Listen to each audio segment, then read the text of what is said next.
حکوومەتی هەرێم پێشبینی دەکات لە 48 کاتژمێری داهاتوودا نەوت هەناردە بکرێتەوە.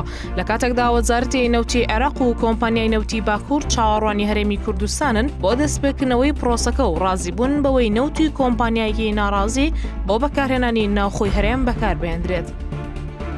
وەزارەتی سامانە سروشتیەکان 24 ئەیلولی 2025 لە ڕاگەیەندراوێکدا ئاماژەی بەوە کرد واژۆی بەسەرجەم کۆمپانیەکانی ناوخۆ بیانی کردووە جگە لە یەک کۆمپانیای بیانی کە کاریگەری نییە لەسەر ڕێکەوتنەکە. هەروەها وەڵامی ڕەزامەندیەکانی وەزارەت و کۆمپانیەکان لە 23 ئەم مانگە بە نووسراوی فەرمەی ناردوتە وەزارەتی نەوتی فیدراڵ. دەژڵێت چاوەڕوانن وەزارەتی نەوتی فیدراڵ بۆ ئیمزاکردنی ڕێکەوتنەکە وەڵامیان بداتەوە دا بە زووترین کات کۆمپانیای سۆمۆ دەست بە هەناردەکردنەوەی نەوتی هەرێم بکات و بەڕگەکانی ڕێکەوتنەکە جێبەجێ بکات.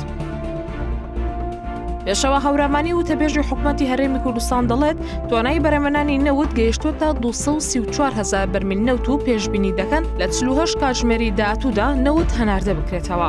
نووسراومان پێش ئێمە کردووە بۆی کە کۆمپانیای سۆمۆش نەوتەکەمان لێ وەربگرێت و تۆ ینی ئەوە ماوە کە مەسەلە تەکنیکیەکەیە نەوت بچێتە دەرەوە بە شێوەیەکی فەرمی.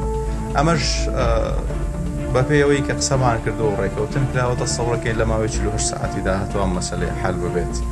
سەرچاوەیەک لە کۆمپانیای نەوتی باکوور بۆ سپەی ئاماژەی بەوە کرد ڕێکەوتنەکە لە لای وەزارەتی نەوت و کۆمپانیای نەوتی باکوورەوە تەواو بوو و چاوەڕوانی حکوومەتی هەرێم و کۆمپانیەکانن بۆ ئەوەی نەوت ڕادەست بکەن. وتیشی تا ئێستا هیچ بڕە نەوتێک ڕادەست نەکراوە. لە کاتێکدا لە ڕووی تەکنیکیەوە سەرجەمکارەکان لە لای عێراقەوە تەواو کراون و تیمی تایبەت لە زاخۆ هەیە بۆ وەرگرتنی نەوتی هەرێم. لەناو کۆمپانیا نەوتیەکاندا تا ئێستا تەنها کۆمپانیای DNO نەرویجی ناڕازیە و ڕۆژی 23 ئەیلولی 2025 لە ڕاگەیەندراوێکدا ئامادەی نیشاندا بۆ هەناردەکردنی نەوت. بەڵام بە مەرجی ڕێکەوتنێک گرنتی پارەدارکردنیان لە ڕابردوو داهاتوو بکات لەسەر بنەمای گرێبەستەکانیان لەگەڵ هەرێمی کوردستان. کۆمپانیای DNO لە هەردوو کێڵگەی تاوکیۆ و فیشخاپور کار دەکات و بەرهەمهێنانی ڕۆژانەی لە ئێستادا بە 50 بۆ 60,000 بەرمیل نەوت دادەنرێت. سەرچاوەکەی کۆمپانیای نەوتی باکوور دەڵێت بەغداد ڕازیە بەوەی DNO نەوتەکەی بداتە هەرێمی کوردستان بۆ بەرهەمهێنانی ناوخۆیی.